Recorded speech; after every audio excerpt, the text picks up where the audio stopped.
So, summer roundtable today, and firstly, look, I'd just like to acknowledge and thank the Hunter Valley Mid-North Coast Local Land Services for supporting today's presentation, and also Taree, New South Wales. And just, yeah, like to introduce, obviously, myself. Most of the people on screen I've run into in the past. So, look, I work as a consultant based in Sydney, been working in the Mid-North Coast and Hunter for over 20 years now as well. And we've also got Josh Hack, who's going to be very active in the conversation today from PPG Wrightson, and Kyle Roper from Farmers Warehouse in the Hunter. So I think, you know, we're really looking to have a pretty active discussion today. It's got a pretty loose sort of format as we go through. But again, I guess, welcome everyone. We are looking for input from everyone in the room today, and it's really welcome. And as much as possible, we're trying to run this as a virtual discussion group rather than a chalk and talk. And, you know, we've got quite a few slides to guide the discussion, but not huge amounts of detail on these this time. So really, again, it's going to be a discussion-rich conversation rather than lots of slides and tables and graphs. So look, just a general disclaimer from the presenters: that any information provided is general in nature and shouldn't be taken specifically as advice. And we'd recommend that independent advice be sought on matters relating to your own specific enterprise and situation.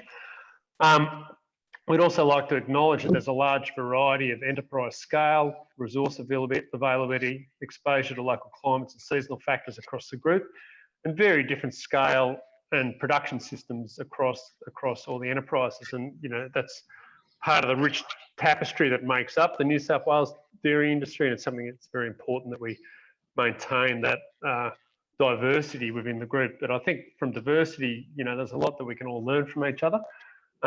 So again, we'd welcome anyone to speak up and join in the conversation as we move forward today.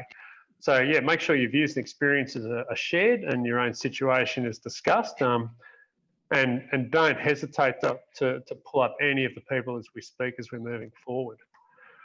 So look, a few of the things we want to chat about today is just how we go about managing the existing forage base that we have. Obviously, we've got an extraordinary turnaround in season compared to the previous 12 months. I guess, particularly if we go coast side, to an absolute extreme in turnaround, that's providing almost as many management challenges as having no grass. But at least, you know, when we see a few sunny days, we know we've got some options coming. And I guess the part of today's discussion is how do we juggle the discussion and our options and our planning around this explosive growth that we're either getting or are likely to get over the next few weeks based on the weather that we've had. I think it's also a good opportunity for us to talk a lot about autumn planning and some of the tactics and options there. You know, I certainly like with our clients to be 3 or 4 months ahead of our actions with our planning. And I guess when we have years like this, we have more choices and more options. And I guess it's how do we balance up all this explosive forage growth with some of the things that we can potentially take advantage of within that base. And how do we, I guess, avoid accumulating too much low quality feed as well, which can be as big a challenge as having, you know, not a lot of feed. We'll talk a little bit about some of the nutrition strategies for getting the most out of the next few months, because we know that, you know, we might be facing some quality issues with forages, but we're also going to talk a little bit about some of the basic management steps around heat stress and humidity stress, which we're likely to be confronting. And again, some basic tips and questions and discussion around some of the animal health issues, which are likely to be problematic for us over the next few months. Stuff that we're often, you know, used to dealing with, but in many cases it doesn't hurt to have a bit of a discussion and refresher on some of these issues associated with this persistent wet weather and summer heat that impact animal health at this time. So without any further ado, I'm going to flick over to Kyle.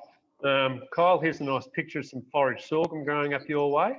But Kyle's going to give us a bit of a 2 or 3 minute update on what's happening in the Hunter Valley as he sees it.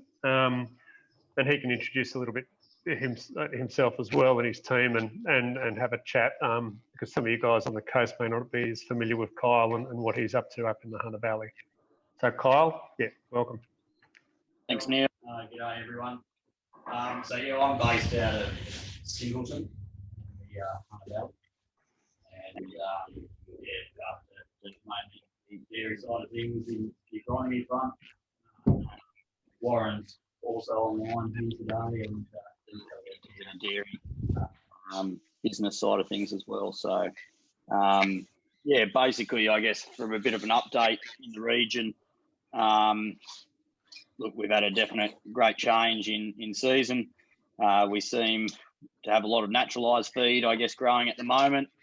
It was probably one of the least intensive sowing periods we've ever seen for summer. I think just with the fact we're having those cooler temperatures, we've had a lot of our Italian ryegrasses and things like that push very late, and people are just running off, I guess, their natural grasses that have kicked through. Obviously, in some of the areas with Kaiku, they're really firing up now, and yeah, perennial pastures, chicory loose and things are kicking along well now. Haven't really had a great opportunity week since I've cut hay or silage myself. We just haven't been able to get on paddock, so that's a bit of a challenge. We've seen this week everyone's had mowers out and mowing probably not the best quality feed, but mainly just trying to get that paddock restarted again and coming away. So there's some of the things we'll talk about today as well, is how to manage those extra loads of feed that you may have, and is it, you know, more so just to get them off the paddock and move on and start prepping for autumn planting. So we got a fair few guys starting to think about that. They've got excess feed. You know, starting to prep up, I guess, for autumn sowings with the good moisture we've got in the soil. So I think that's something we'll have a bit of a round discussion about, and prepping paddocks and getting prepared. So yeah, I guess hand back to Neil. Thanks, Kyle. That's fantastic. And look, I think the Hunter, there's going to be some, I guess, some pretty significant differences between the Hunter and the Mid-North Coast, and some of the challenges that we have, and the opportunities as well. And I guess, you know, Kyle, I think one of the things that we're, with such good soil moistures, we're really looking at in the Hunter Valley, some really interesting opportunities, I guess, with dry land as well this year that we may not have had in previous years. So I think being really proactive with timing and looking at what opportunities are there now is that can really start setting people up to be in a fantastic place for winter. So what we'll do now is we'll have a bit of a word from Josh, who's up in the Mid-North Coast. He can give us a bit of an update. He's got a very diverse area that he's working on, from floodplains on the Manning through to the highlands around Comboyne and everything in between. So Josh, what's the story, mate? Yeah, thanks, Neil. And Warren, sorry, I had to mute you, mate, just because you could hear Kyle through yours, so I just muted you for that. No other reason, mate. So don't take it to heart. So unmute yourself if you want to. Yeah, thanks, Neil. So yeah, look, we had a pretty tough sort of spring as well, so it was pretty dry, which is typical for what we get. But then December came, and we've had anywhere some 400 to 600 plus mils in different spots. So very, very, very, very wet currently, and it's just been a really cool start to summer. And we've got ryegrass and stuff still in some of the Kaiku pastures going away, which, once we start to get the humidity and heat coming back, they'll taper off. But I think there's opportunity there at the moment. That I've seen some paddocks the other day that, the ryegrass that's inside the Kaiku is going to help with the quality as well. So look, I think, we're going to have everything from, waterlogged pastures, like you said, Neil, along the coastline, and potential flood still. So it won't take much now for us to get a flood. So a lot of those guys on the coastline, really prepare at this time of year when it's like this to make sure that they've got country sorted for flood country and bits and pieces in case another, 300 mil event comes. And then we've got, pasture started recovery, which is sort of really good. So we've got stuff growing really well at the moment, and starting to go well. And then we've got stuff even going too well, and we're starting to get past our best. And I think, we really need to be focusing on that, the stuff that's going to be starting to get past its best, and what we do and what are we going to be looking at through here, which are going to create some opportunities and challenges. So, you know, we're going to have, you know, quality of feed issues, Neil, which we'll touch on. We're going to have, you know, conserved feed. So there's going to be a lot of feed to conserve, and how do we conserve quality over quantity, and maintain intake. So we want to maintain quality intake to the animals as well. So we want to, you know, conserve quality feed. We want to manage the pastures we've got, but we've got to try and manage our herd and make sure we've got quality feed going forward. There's also a fertiliser story going on at the moment. You know, there hasn't been a lot of opportunities to get fert out, and some of the fert that would have went out at some points would have been lost. So we've really got to look at our pastures and see what fertility history is going on, and looking at all those indicators we see in the paddock.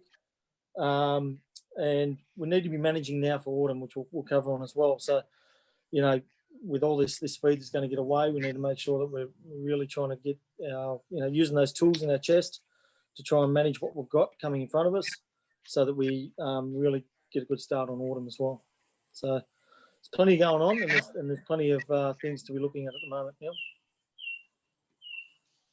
Excellent, Josh. Well, that's fantastic, and I think, yeah, as we said, there's as many challenges coming a wet season as coming a dry season, and I guess one of the things that we are, you know, confronting everywhere is this profuse growth of vast amounts of feed, and what do we do with that? And we'll talk a little bit about that. Obviously, I think it's going to be a big part of what we talk about today.